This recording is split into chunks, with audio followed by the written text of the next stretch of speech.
You're listening to the Intuitive Mastery podcast.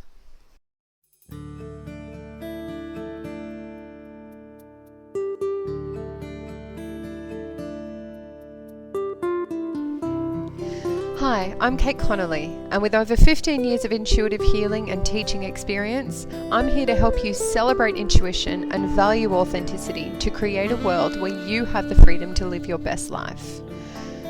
This podcast is here to teach you how to apply the principles of spirituality, healing, and mindset to have true and lasting joy, all from the inside out.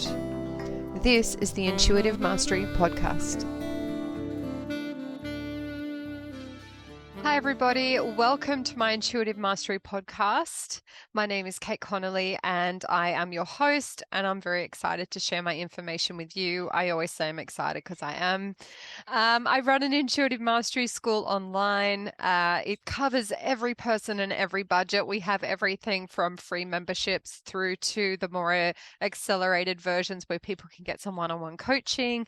But the whole idea of it is to create a community of really like-minded souls who are really interested in learning about themselves, getting really reconnected to their spirituality, to their intuition, to healing, to creating their life by design, creating something that's actually feeling like it's something that you've manifested and had the intention to have, rather than a life that you feel kind of thrown into and powerless about. The most important thing I think that we can do as humans is to give ourselves the gift of trusting ourselves, being connected to ourselves, and then choosing to create a life where we know that we've brought this into ourselves for our highest good, for joy, for love, for connection, for abundance, for all of the things that we're actually really here for. And you can't really do that so much if it's purely by accident. And you can't really do that so much unless you have the intention to create it. And this is what so many people's work is about at the moment on the planet, kind of raising the vibration and creating a level of 5D awareness and consciousness around our lives so that we don't feel like we're just a cog in a machine. We actually feel like we're really creating our own life by design, which I find really exciting. So if you would like to join me in my Intuitive Mastery School, there are some links down below. Plus, I've got loads of free gifts to share with you. And I've also got this beautiful podcast, which I'm really excited to share as well. Okay, so today we're talking about relationships. We're on this intuitive relationship mini course in the Mastery School at the moment. And the theme that we're talking about today is love versus fear. Now, love versus fear is probably one of the most fundamental energetic dichotomies in relationships. And we typically in life, in general, have to choose our behavior, our reactions, our emotions versus love or fear. Ultimately, if we're going to live a life by design, if we're going to live a life from love, if we're going to live a life from our heart space and our knowing rather than our conditioning, which is all from our feeble brains, we do need to understand that fundamental difference between love versus fear. Now, love is something that comes from our deepest knowing, from a place of connection to ourselves, and also for a desire for us to have joy and connection and love, rather than from a place of manipulation and fear and anxiety. And sometimes we can find it difficult to understand the difference, and I'll try and kind of explain that a little bit today and the difference between them, because I think when we're in relationships, sometimes we feel like we're coming from love, but we're actually coming from fear. And sometimes we feel like we're coming from fear, but we're actually coming from love. So we can get a little bit confused with ourselves, especially when we feel a little bit triggered or frustrated with a partner and we just want to find a way forward. And sometimes if we don't actually even know what's wrong, let alone how to respond, then sometimes coming back to this really simple love versus fear dichotomy can actually be really helpful. So typically when we're talking about the concept of love versus fear, when I first learned about it, I thought this was going to be something along the lines of, as long as I'm super zen, as long as I'm feeling really open-hearted and feeling really balanced, as long as I'm not super emotional, as long as I'm feeling really calm, then I'm coming from love. But that's not necessarily true. Because what happens if someone is really pushing your boundaries in a really harsh way and you need to stand up for yourself. Is it loving for you to just deeply go, that's okay, you're really pushing my boundaries. I'm not very comfortable with that, but do you think you could maybe please back off? I mean, that could be loving, but what are the chances that someone's going to listen to you if they're in a hyper agitated state? I'm going to say probably like zero or like really small. But if someone's really pushing your boundaries in a harsh and really aggressive way, sometimes love can say, back off, buddy. I said no, I mean no, right? Is that loving? Yes, it is. Why is it loving? It's loving because you and your well-being and your knowing and your self-love is taking priority over somebody else's needs. And that's not to say that we should bulldoze everything and everybody and take control, because that's a fear-based thing. But when we're talking about standing up for ourselves, having boundaries for ourselves, having love for the values that we have, 100%, if we hold that for ourselves, we are doing it in a place of love. Okay, so other options of kind of coming from a place of love is making sure that no matter what, you listen to yourself when it comes to showing up for other people.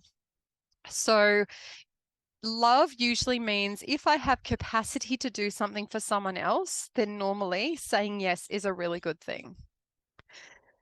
If, however, you are exhausted, you have no capacity, you have given to other people during the day, and then someone asks you something, another thing, and your whole body feels like it's going to collapse and you feel exhausted and you feel like you can't move, what is the loving thing to do? Is it help or is it saying no? It can be tricky. It can be tricky to know. But in this particular situation, no is the only loving word to come out of your mouth, right? We can say yes and no from a place of love or fear. We can say yes from fear. We can say no from fear. We can say yes from love. We can say no from love.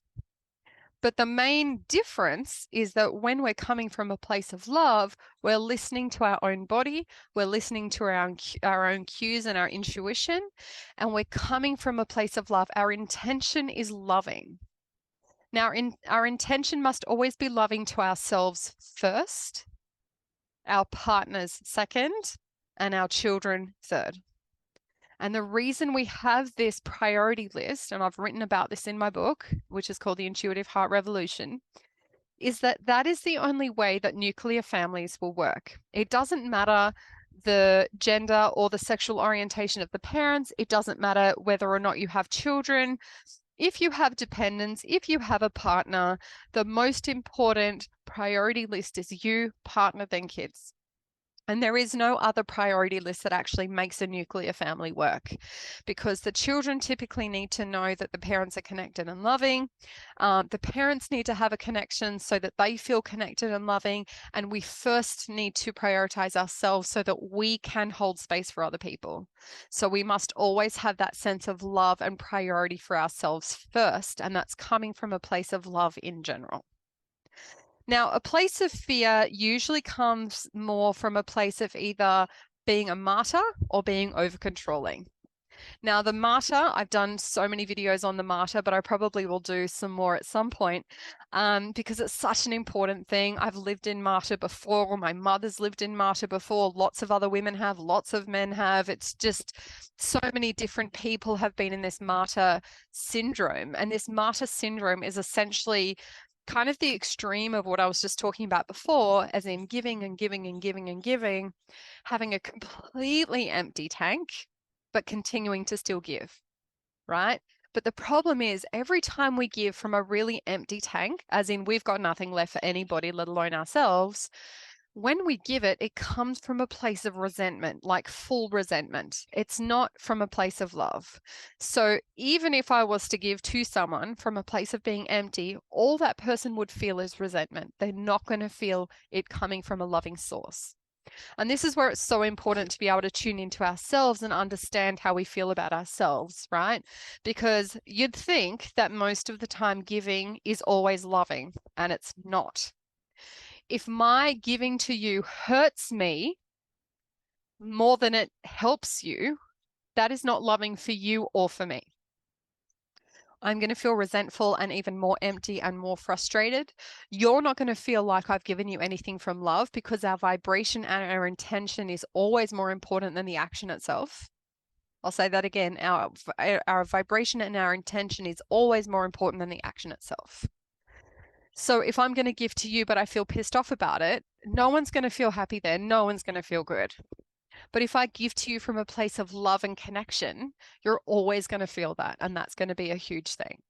So always keeping in mind where you're at. The power of no is so important, right? It's so powerful, because if we can learn to say no from a place of love, if we are a natural martyr and if we're over giving in our lives, then we start to empower ourselves. We start to look after and nurture and nourish ourselves. And then when we have the capacity to give, everyone's going to feel the love and not the resentment and the hate.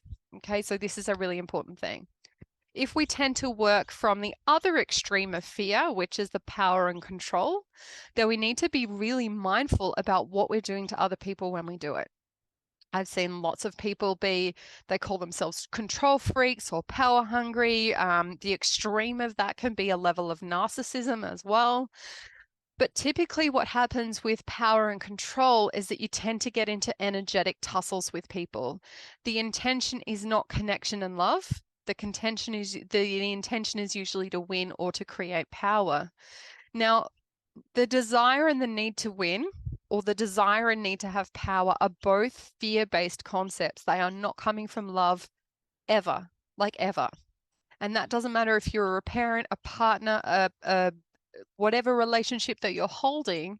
Every time your intention is to win, every time your intention is to create power, you must remember that this is coming from ego and from fear. So if you are someone who typically works from that energy of fear and power, please remember that you are not creating good relationships. You are probably destroying them. And as much as you don't see it necessarily at the time, what will happen is if you're going into something to win, you are always going to cause problems, and the relationship will absolutely 100% undoubtedly go into a problem state every time, like without exception. And one of the ways in which we can combat that is to look at how we're actually approaching situations. One of the most important things fundamentally is that we want to feel understood, we want to feel heard, we want to feel seen, and we want to feel loved. And if those are our outcomes, and if this is what we're actually wanting to achieve, then playing the martyr is only going to make us feel resentful. People are only going to see the resentment, and then the relationship will suffer.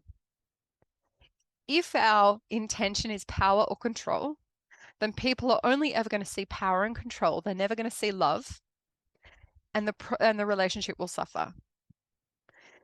If you have the intention of love, if you have the intention of connection, then you're much more likely to want to hold safe and strong boundaries for yourself.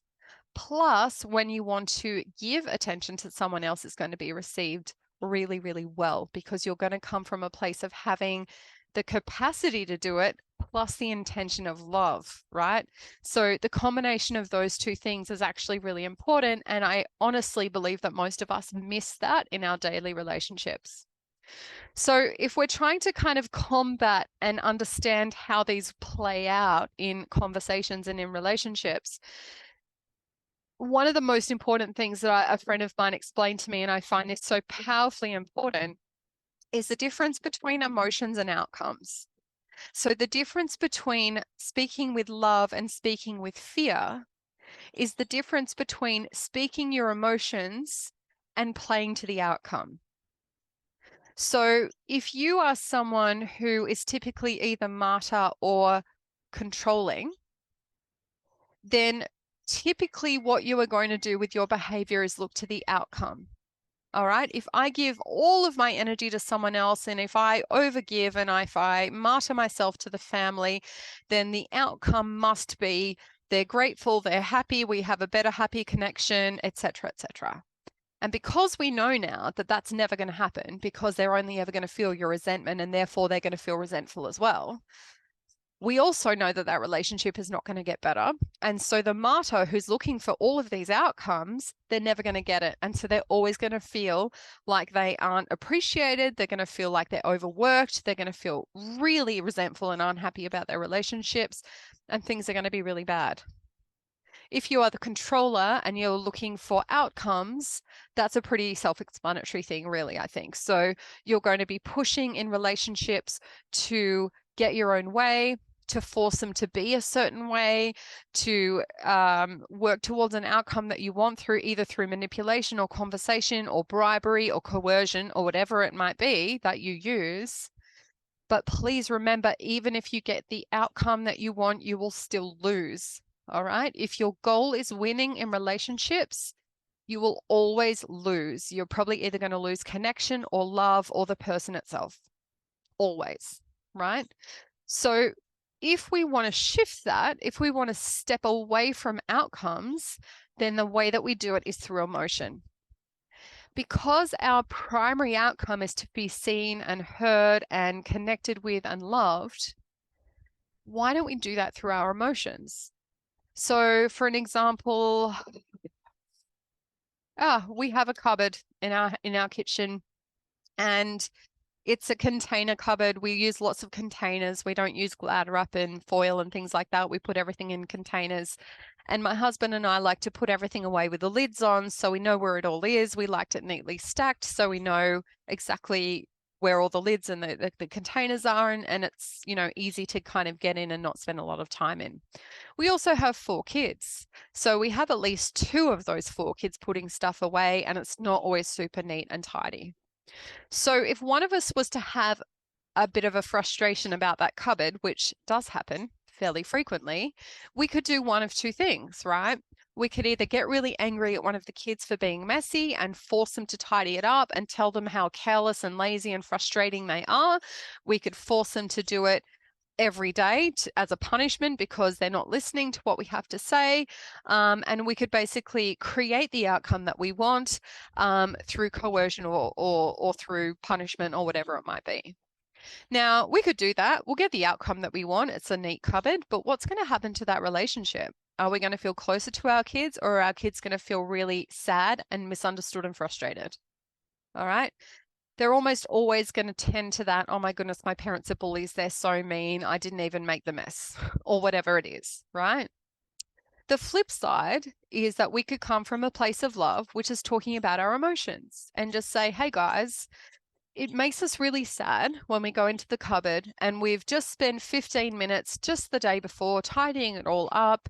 And when we're trying to find a container in the morning, we don't want to have to spend a lot of time looking for the container. And every time we do, it creates a lot of stress and frustration for us. We don't feel like you're appreciating the effort that we put into this cupboard. And we actually feel a little bit used because you're not paying attention to what needs to happen there. And can you please just consider that when you're putting the containers away next time? So the first one, even though it's a super simplified example, the first one is much more likely to create disconnection and a lack of attachment and connection in relationships. It's going to cause frustration and probably arguments. But the second one is an expression of how you feel, right? Yes, you can potentially sometimes offer an outcome. Can you please consider this next time? But typically, for the most part, if you dive into your emotions and you don't have an outcome involved, it's going to come usually from a place of love. If you're not pushing for a specific outcome, if you're just dealing with your emotions, then it's going to be a loving place. And this is the kicker. This is something I love about this awareness, is that if you come from a place of love, you're going to come from a place where your heart chakra is open, where you've got love for yourself and you have love for the other person. And pretty much every single time you do that, even if the message isn't super wonderful, I think you're perfect, whatever the message is, it's almost never going to have a negative reaction, because it's really hard to have a negative reaction to a loving encounter. Even if that loving encounter is, I feel really sad by this and I feel really frustrated, right? It's almost impossible. So when you come from a place of love and you go into your emotions and you express how you really feel, the chances of that ending badly is really super slim. Unless the other person's super escalated and the timing is wrong, you're almost never going to have a negative outcome from that, in my experience. If, however, you come from a place of negativity and frustration and outcome, so you're either sitting in martyr or controller, you will almost always have a negative outcome. You're almost always going to have more issues with your relationship, and it's going to create more of an impact. Okay. So just really bearing in mind that our biggest fear is not being seen or heard or connected with or loved. But every time we come from fear, all of those things will come true, right? We will not feel seen or heard or connected or loved. But if we can take a leap into a place of love, which it does require vulnerability, it does require honesty, and it does require us to open up and not shut down from a place of ego. If we can stay in that loving place, then we're always going to have a sense of being heard and seen and connected and loved. And you could kind of push that dichotomy even further, and you talk about love, which is self-esteem and your I am presence, or you could talk about fear and outcome and ego. And that dichotomy is the difference between having a loving, connected relationship and a disconnected and hateful relationship. And most of the time, it's going to come back to self-awareness, self-connection, self-love, vulnerability, and good intentions. I hope that was really helpful. Please explore that in your relationships. Please start to get some awareness as to how you're showing up. And if you can just tweak a couple of things, you may find that that's going to make all the difference in the world. Have a really wonderful and beautiful day. Thank you for tuning in. Please subscribe if you haven't already. And if you want to join our mastery school, come on in. We're looking forward to seeing you. Thanks so much.